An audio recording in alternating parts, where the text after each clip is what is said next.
Goeiemôre familie. Ek hoop dit gaan goed saam met u. Eerstens wil ek die Hemelse Vader baie dankie sê vir hierdie geleentheid. Ek vat dit nie ligtelik op nie. Want Pastor vertrou my om die woord aan u te bring en ek waardeer die geleentheid en die vertroue wat Pastor in my plaas om die woord aan u te kan bring. So baie dankie Pastor vir die geleentheid. My tema vanoggend wat ek wil deurbring vir u is: bly staande te midde van die storm. Bly staande te midde van die storm. Nou, ons is gewoonlik om te sê dat God is good all the time. And all the time, God is good. Maar hoeveel van ons besef regtig wat ons sê, die oomblik as ons dit sê, that God is good all the time. Sommige kere gaan ons deur beproewinge, ons gaan deur moeilike tye, dan vergeet ons die feit dat God is good, dat God goed is ten alle tye. Nou, ons situasies bepaal nie God se goedheid nie. Dit bepaal nie God se goedheid nie. God bly goed ten midde van ons storm. As ons kan nou een Sondag die pastor gepreek oor, ons behoeftes beweeg nie God nie. Dit beweeg nie God nie. En baie kere voel ons dat God moet instep, dat God moet verstaan waardeur ons gaan. Nou, jy kan ons Bybels blaai na Jakobus 1 vers 2. Nou, dis welbekend. Die pastor gebruik dit ten alle tye. Jakobus 1 vers 2. Nou, het lees as volg. Nou, ons wag net vir Kali. Dat Kali dis in die Nuwe Testament, hoor. Dis in die Nuwe Testament. Nou, dit lees as volg. Ag dit louter vreugde, my broeders en my susters, wanneer julle in allerhande beproewings val. Nou, die skrif sê dit so mooi, wanneer julle in beproewings val, nie wanneer julle daarin loop of daarin step nie, maar wanneer jy daarin val. En sommige kere kom dit so skielik op 'n mens af. Maar Jakobus sê, daar's 'n sekere blydskap wat ons moet hê as ons in beproewings val. Nou wat lees verder. Omdat julle weet dat die beproewing van julle geloof volharding werk. Dit is wat Jakobus sê. Dat jou geloof tot volharding werk. Nou, ons leef in 'n tyd van groot druk. Ons leef in 'n tyd van groot druk. Ekonomiese spanning, morele verval, sosiale onreg en geestelike afleiding. En dit is die tyd waarin ons lewe vandag. Nou, ons is koninkryksburgers. Nou as burgers van die koninkryk van God, word ons nie gespaar as dit kom by beproewinge nie. So elke mens op hierdie aarde, ongeag wie jy is, gaan deur beproewinge. En dis hoekom die kinders van God moet anders reageer as wat die wêreld reageer. Dis noodsaaklik. Die feit dat God ons uit die koninkryk van die duisternis uitgehaal na die koninkryk van lig, is dit noodsaaklik dat ons different en anders moet reageer as wat die wêreld reageer. Daar's 'n verwagting op een en elkeen van ons om anders te reageer as wat die wêreld reageer. Nou, ons almal Dis ons ken die verhaal van Dawid en Goliat. Nou, van ons het dit gehoor in die sonnaarskool. Reg George, toe jy in die sonnaarskool was dit deel van die stories wat die sonnaarskool onderwyser vir jou vertel het. Van Dawid en Goliat. Nou ons kyk die verhaal van Dawid en Goliat. Nou, die Israeliete het nie vir syne geveg. Nou, die Israeliete is aan een kant, en vir syne is aan die ander kant. Nou, daar was 'n vegter gewees, wat na vore gekom het, en sy naam was Goliat. En het die Israeliete uitgedaag, een om teen hom te veg, en niemand kan na vore te gaan nie. Hulle was bang gewees, die feit dat hy 'n reus was. Hy was 3 meter omtrent lank gewees. En almal van hulle was bang gewees. Nou wat so interessant is van hierdie verhaal, is dat dit het aangegaan vir 40 dae, totdat Dawid se pa vir hom gestuur het, om te gaan voedsel wegbring vir sy broers. En die oomblik toe hy opdaag, en hy sien, dat almal is nog steeds die besig om te veg, en sy pa het hom gestuur, sodat hy terugvoering kan bring. Maar, en hy gaan vra 'n bietjie rond. So hy was 'n goeie joernalis gewees. Hy gaan vra 'n bietjie rond. Nee, die manne vertel hom, dat die een, wat teen Goliat gaan veg, daar is 'n spesifieke prys vir hom. En sy broers sien hom van 'n distance af. En hulle vra vir hom, maar hoekom pas jy nie die vee op nie? En hulle raak moeilik saam met hom, hulle is kwaad vir hom, van hy het 'n job gehad om te doen. Maar hy doen dit nie, hy kom bring voedsel weg. En wat so interessant is, wat Goliat sê, jy kom na my toe met stokke. As ek dan 'n hond, dat jy na my toe kom met stokke. Maar die interessantste gedeel wat Dawid terug sê aan Goliat, in Samuel 17 vers 45, 1 Samuel 17 vers 45 sê, dat jy kom na my toe met swaard, met 'n spies, met 'n lans, maar ek kom na jou toe in die naam van die Here van die leeskare. Dit is wat Dawid vir Goliat gesê het. Nou het hy alleen gegaan na Goliat toe, na die Filistyne, na die geveg toe nie. Hy het saam met God gewandel. Hy het geweet wie is saam met hom. Nou ons gesels oor beproewing, familie. Bly staande te midde van die storm. Nou, elke kind van God ervaar beproewinge. Ongeag. Die ervaar beproewinge.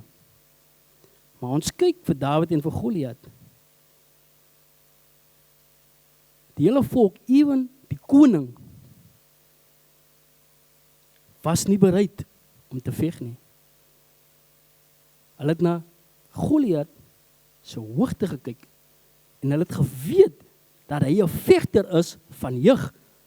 En Dawid het gekom en hulle sê vir Dawid, die koning spesifiek sê vir Dawid, maar jy is 'n seun.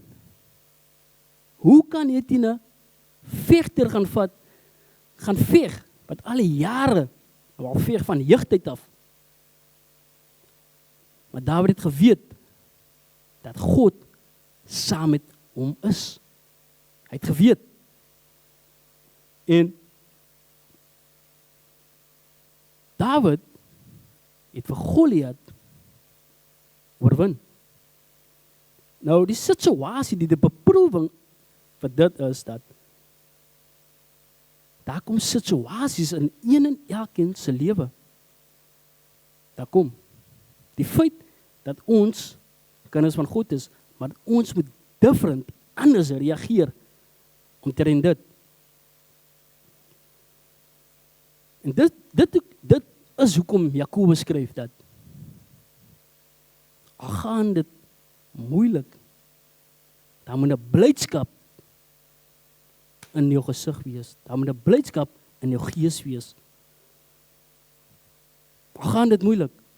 Ons moet anders kyk na situasies. Dit word van ons verwag. Ons moet nie soos die wêreld kyk na situasies nie. Daar's 'n rede hoekom ons deur situasies gaan. Nou, familie, hoekom gaan ons deur situasies? Dit is om ons geloof te toets. Maar ons kom later daarby, familie. Ons kom later daarby. Nou, hoe kan ons staande bly en oorwin in die moderne tydperk van hierdie wêreld? Hoe kan ons? Hoe kan ons? Voortdurend is hier 'n wêreld wat teen God se beginsels stry. En dit is noodsaaklik dat ons moet besef dat ons konings burgers is. Dat ons kinders van die lig is. Al gaan dit moeilik. Al gaan ons deur beproewinge, maar Jakobus sê, ag dit louter vreugde. Ag dit louter vreugde. Nou, daar sekere stappe wat ons moet na kyk as ons deur beproewinge gaan. En die eerste een is wat ek graag met u wil deel, is dat verstaan wie jy is in Christus. Verstaan wie jy is in Christus. Nou, ons se identiteit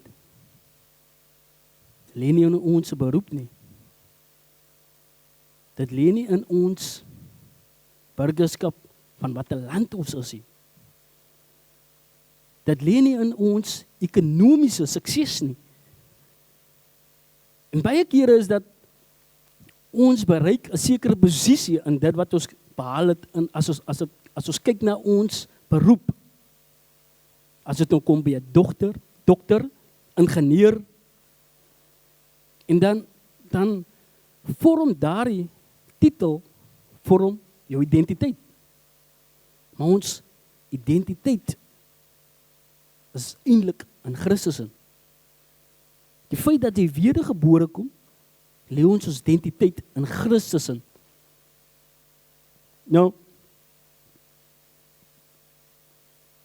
die oomblik as jy tot wedergeboorte kom, het ons deel aan God se koninkryk. Die oomblik as ons tot wederbaar kom, dan word ons deel van God se koninkryk.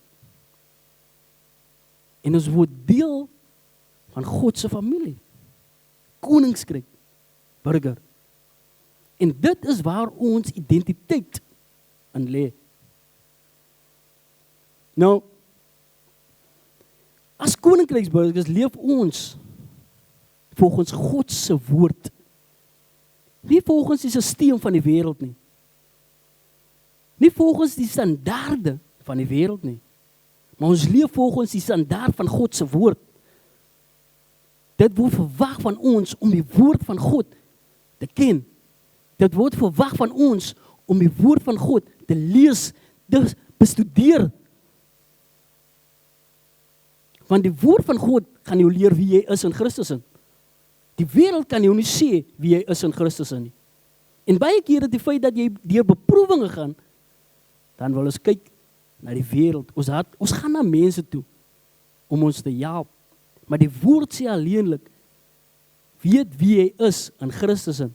Dis waarvoor hy gekom het, sodat jy kan kennis dra, dat jy het mag en gesag, dat jy die autoriteit in Christus in. Dis wat hy aan ons gegee het, die oomblik tot ons wedergeboorte gekom het. En dis hoekom dit so belangrik is, dat jy moet weet wie jy is in Christus in. Dat jy moet kennis dra, dat jy is 'n burger, 'n koninkryk burger. Nou, pas dit al van hoeveel jaar af? Is meer as 'n jaar. Pastor gepreek oor die nuwe generasie. Die feit dat jy tot wedergeboorte gekom het, is ons 'n nuwe generasie. We are a new generation. Maar ons tree op soos 'n ou generasie. Die manier hoe ons dink, die manier hoe ons praat, die manier hoe ons wandel.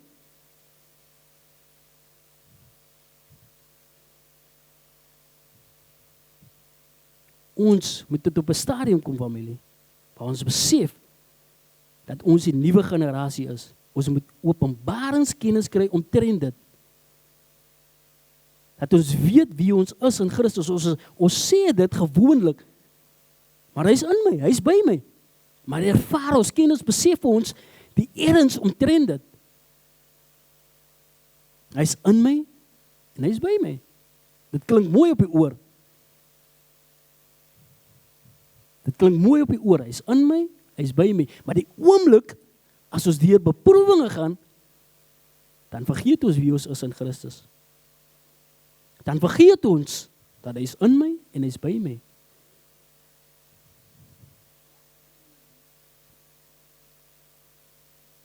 Nou wanneer ons identiteit verstaan in Christus, verander ons perspektief, verander ons spraak, verander ons handel en wandel. Die oomblik as ons besef wie ons is in Christus, verander dit. En ons kyk anders na situasies, beproewinge. Want dis onvermydelik, familie. Jy kan maak wat jy wil. Beproewinge gaan kom. Mense het die geneigtheid om te sê, die feit dat jy jou hart vir die Here gee, die feit dat jy Jesus eienaar van jou lewe maak, hulle altyd hierdie ding sê, dat al jou probleme sal weggaan, die feit dat jy jou hart vir die Here gee. Nou dis 'n leuen uit die put van die hel. Die feit dat jy jou hart vir die Here gee, dis wanneer die beproewing eintlik gaan kom. Dit gaan net nie kom nie, as jy nie jou werk kan doen nie, as 'n nuwe generasie. Nou,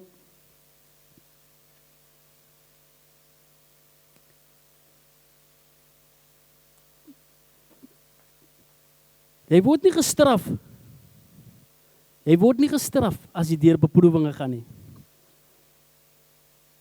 Maar dis 'n geleentheid om te groei. Dis 'n geleentheid om te groei. Nou familie, jou identiteit verklaar. Ek wil julle moet dit verklaar oor julle lewens.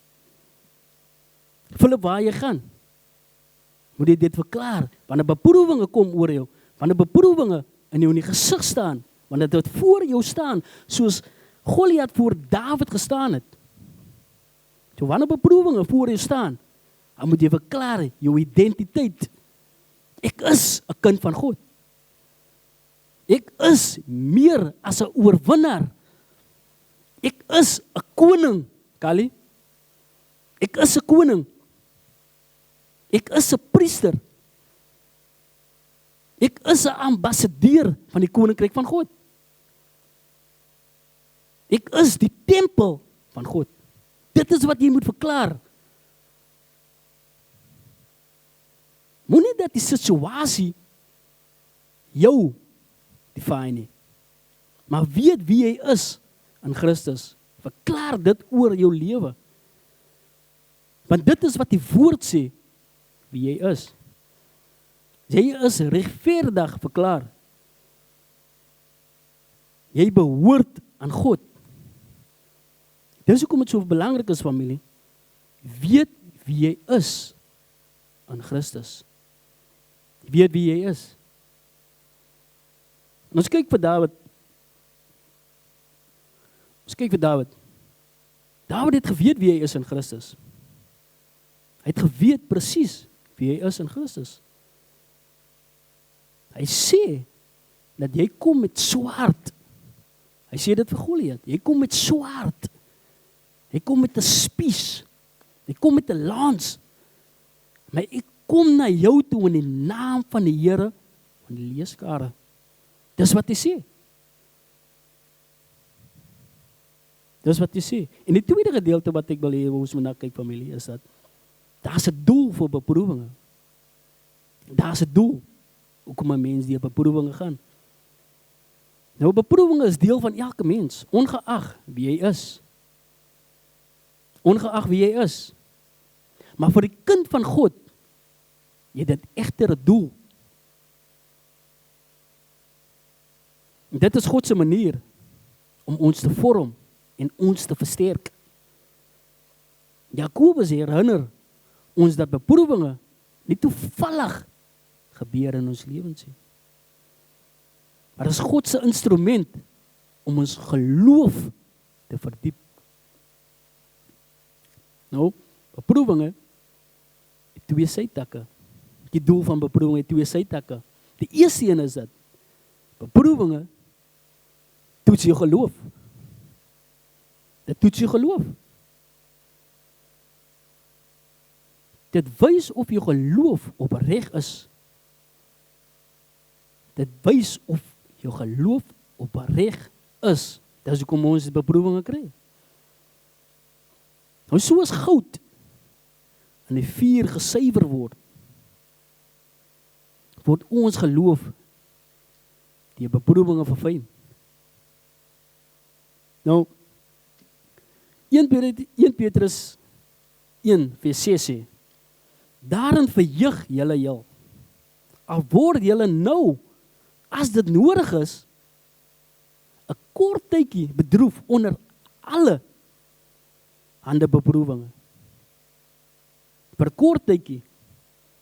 Nou as ons geloof nie getoets word nie. As ons geloof nie getoets word nie. Weet ons nie hoe sterk dit gaan wees nie. As dit getoets word nie. En dis hoekom ons deur beproewinge gaan. Dit is die doel van beproewinge. Is om ons geloof te toets en dit te versterk. Nou, Alexis, as Alexis 'n kind is, soos 'n klasonderwyser is, familie, nou as sy nie 'n kinders gaan toetsie, as dit kom by eksamen nie, dan kan hulle nie oorgaan na 'n volgende graad toe nie. En dis noodsaaklik, dis hoekom ons die beproewinge gaan, om ons geloof te toets.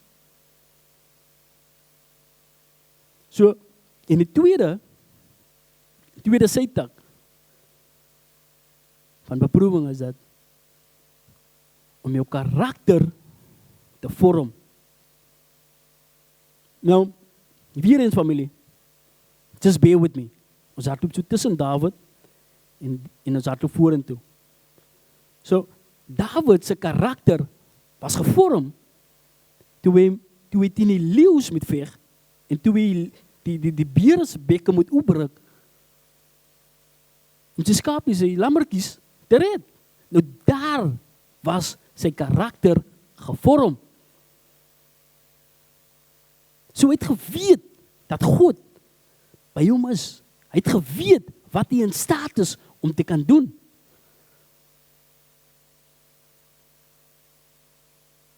So hy het nie net opgedaag by die geveg nie. Hy het geweet wie saam met hom is. So sy karakter was al reeds gevorm toe hy teen die leeu's en teen die beere moes gaan veg het. So Goliat was net nog 'n beer, was net nog 'n leeu teen wie hy moes veg. Nou dis hoekom ons hier beproewinge gaan, om ons karakter te vorm.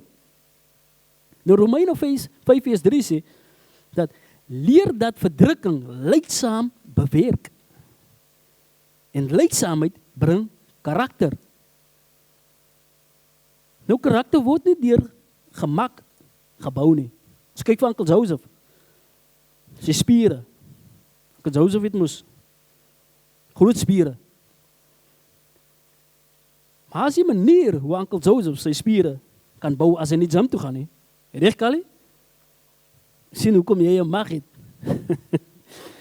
Maar Uncle Joseph, hy moet gym toe gaan om sy spiere te bou. As wat hy nou gaan lê, gemak gaan lê, en nou sy juice gaan drink, gaan hy nie sy spiere kan bou nie. So hy gaan nie karakter kan bou nie.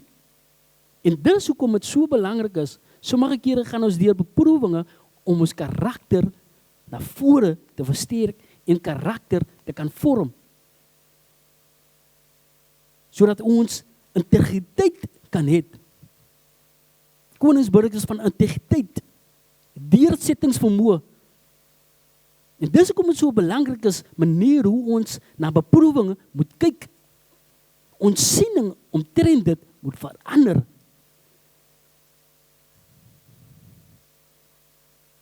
Ons het vanoggend so mooi liedere gesing, dat be still and know that I am God. As ons deur die beproewinge gaan, wees stil en weet dat ek is God. Soos deel van karakterbou, is deel van geloof te versterk en dit te verdiep. Dis die doel van beproewinge. Nou, die derde gedeelte van bly staande te midde van die storm is 'n roeping om standvastig te wees en onwankelbaar te wees. Standvastigheid. 1 Korintiërs 15 vers 58 lees as volg: Daarom, my geliefde broeders, wees standvastig, onwankelbaar, altyd oorvloedig in die werk van die Here, omdat die hele weet dat die hele arbeid nie te vergeefs is nie aan die Here nie. Therefore, my brothers, therefore, stand firm. Let nothing move you. Always give yourself fully to the work of the Lord. Always. Nou Paulus sluit hierdie hoofstuk word die opstanding af met 'n oproep tot van standvastigheid. Nou ons lewe in 'n wêreld van onsekerheid en verandering. Maar God se kinders word geroep om standvastig in Christus te bly. Nou ons gaan 'n tydperk in.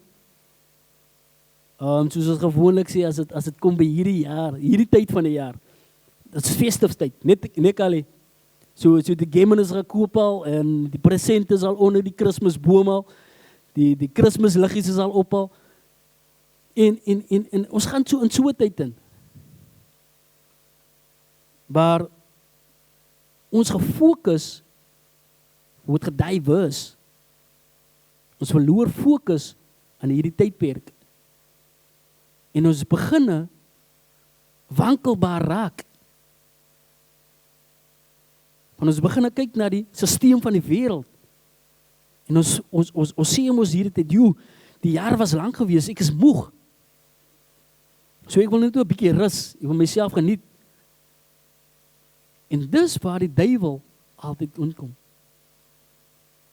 Hy mislei ons, hy trek ons fokus af van dit wat ons moet doen.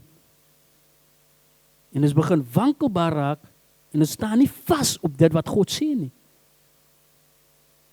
Nou, ongeag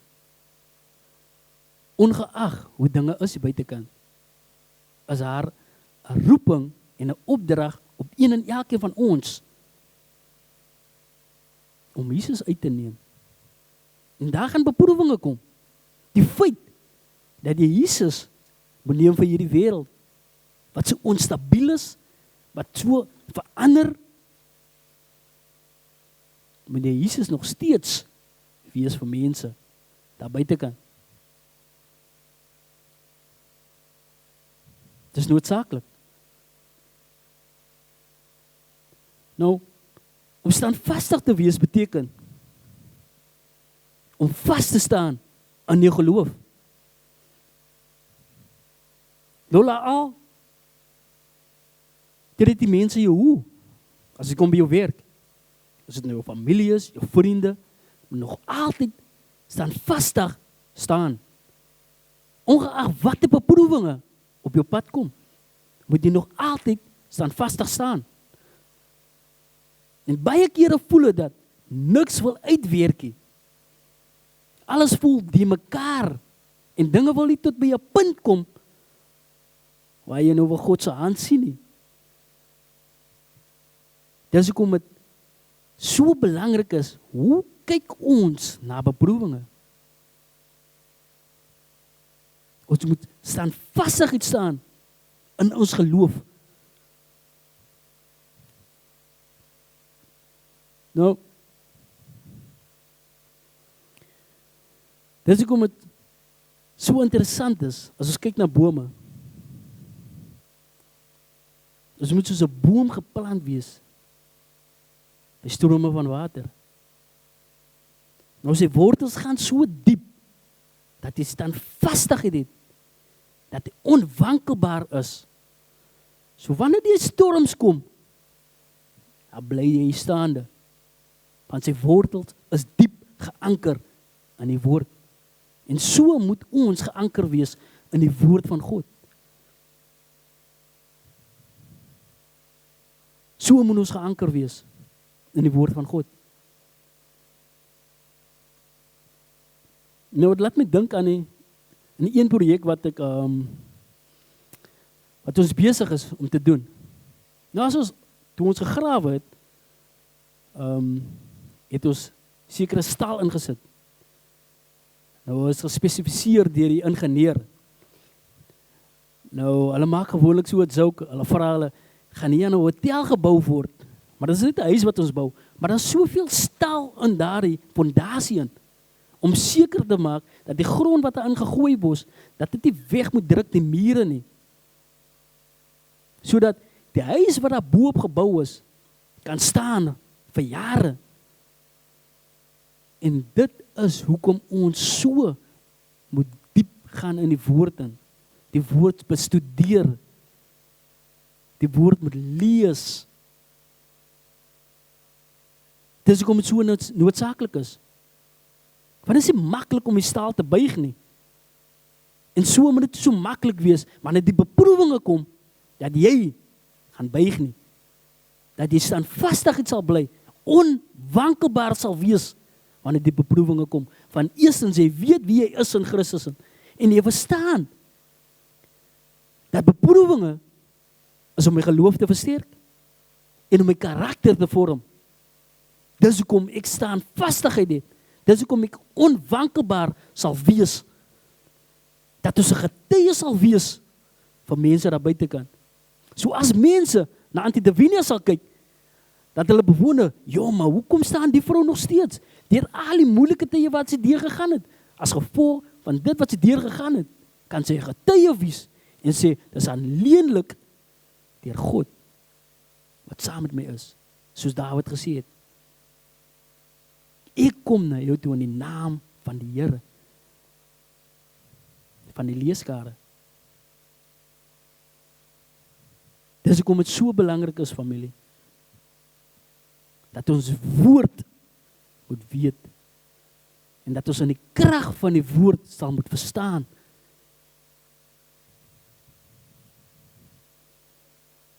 So, sy roeping om onwankelbaar te wees, Paulus sê, onwankelbaar, met ander woorde, jy word nie maklik geskuif, of jy word nie maklik beïnvloed nie. Jy word nie maklik beïnvloed met dinge wat mense na jou toe kom nie. Jy word nie maklik beïnvloed met die taktiek van die duiwel, hoe hy weer deur mense nie. Jy word nie maklik beïnvloed deur vrees nie. Maar jy weet wie in jou is, en jy weet wie saam met jou is, en jy weet wie jy is in Christus in. Van die vyand gebruik twyfel. Hy gebruik vrees. Hy gebruik misleiding. En hy gebruik mismoedigheid. Want hy wil jou mismoedig maak. Die oomblik, as jy mismoedig raak, begin jy goedes te praat wat jy nie moet praat nie. Begin jy te moan. En moan is sonde. Begin jy murmureer. Dit is sonde. En ons kyk van die Israeliete, toe hulle gemurmureer het in die woestyn. Dit is sonde, familie. Dit beweeg jou van jou posisie af. Want die woord van God het soveel beloftes vir jou.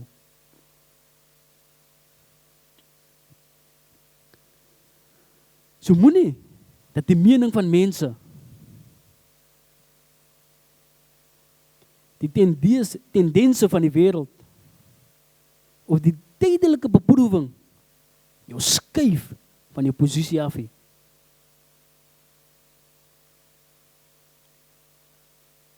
So wanneer ons weet wie ons is in Christus, staan ons vas. Staan ons vas, familie. Nou, ek sluit af, familie. Ek het tot die einde gekom. Ek wil julle net herinner dat weet wie jy is in Christus in.